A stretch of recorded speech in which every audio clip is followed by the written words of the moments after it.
नमस्कार दोस्तों, स्वागत है आपके मेरे शांति क्लासेस यूट्यूब चैनल पे। आज हम बात करने वाले गणित के एक महत्वपूर्ण टॉपिक जिसका नाम है प्रतिशत।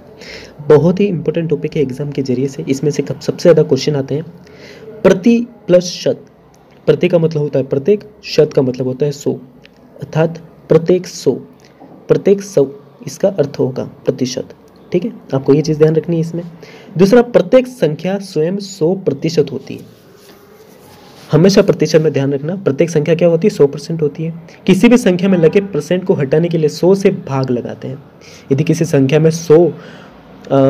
संख्या में लगा प्रतिशत है, उसको हटाना है तो आपको 100 से भाग लगाना पड़ेगा। और किसी भी संख्या या भिन्न का मान प्रतिशत में ज्ञात करने के लिए 100 से गुणा करते हैं। संख्या या भिन्न का मान प्रतिशत में ज्ञात करने के लिए हम 100 से क्या करते हैं? गुणा करते हैं।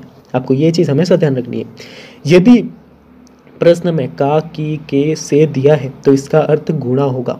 यदि कभी क्वेश्चन हो जाता है ऐसा, का, की, के ऐसा क्वेश्चन में दिया होता है तो इसका अर्थ हमें क्या मानना है? गुणा।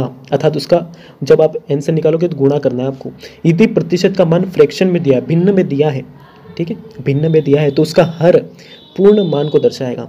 जो उसका हर होगा ना, वो पूर्ण मान को दर्शाएगा, टोटल मान को दर्शाएगा। उसका जो अंश होगा वो कमी को दर्शाएगा या फिर वृद्धि को दर्शाएगा।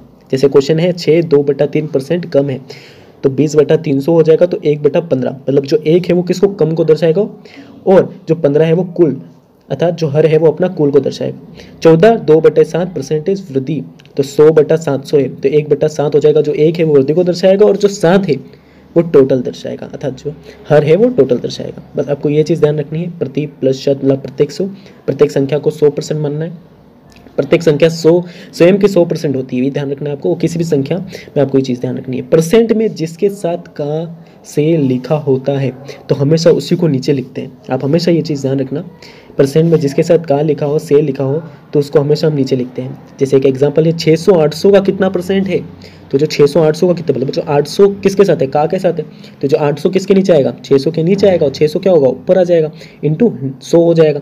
अर्थात 2 जीरो काटे और यहाँ पे हम 800 से 675 बार काट देंगे तो 75% आंसर आ जाएगा। आपको ये चीज़ ध्यान रखनी है। परसेंट वृद्धि अधिक 100% प्लस हो जाएगा, और परसेंट कमी कम 100% माइनस। ये चीज़ आपको ध्यान रखनी है। मतलब परसेंट में मान इज इक्वल टू संख्या में मान, ये चीज़ ध्यान रखनी है।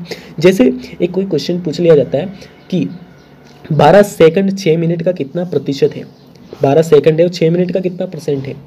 ठीक है, हमको यहाँ पे 6 लिखने हैं, 6 मिनट उतार देने हैं, और यहाँ पे हम सेकंड 60 लिखेंगे, is equal to 360। Is equal to कितना आएगा? 360 आएगा। अर्थात हम ऊपर लिखेंगे 12 सेकंड, नीचे 360 करेंगे, इंटू 100 कर देंगे। 1 जीरो से 1 जीरो काटेंगे। 12 से 36 कितनी बार कटते हैं? 3 बार कटते हैं। अर्थात 12 से 36 3 बार काट दिए हमने, और इसके बाद में 10/3 कर दिया, और हमारे जो आंसर आया 1/3% आंसर आ गया। इस प्रकार से इस सवाल को आप आसान तरीके से कर सकते हो। बस आपको ये चीज़ प्रोसेस ध्यान रखना है कि जिसके साथ का से लिखा होता है तो उसको हम क्या लिखते हैं? नीचे लिखते हैं। ठीक है, ये चीज़ आपको ध्यान रखना है। और ऐसे कई सारे सवाल हम करने वाले हैं एग्जाम में, जो एग्जाम आने वाले एग्जाम में काफ़ी अच्छे पूछे जाने वाले हैं। मैं सेकंडों वाले सवाल भी करूँगा, और ये चीज़ आपको ध्यान रखनी है। बस परसेंट में ये शुरुआती दौर है, आप देखो आगे हो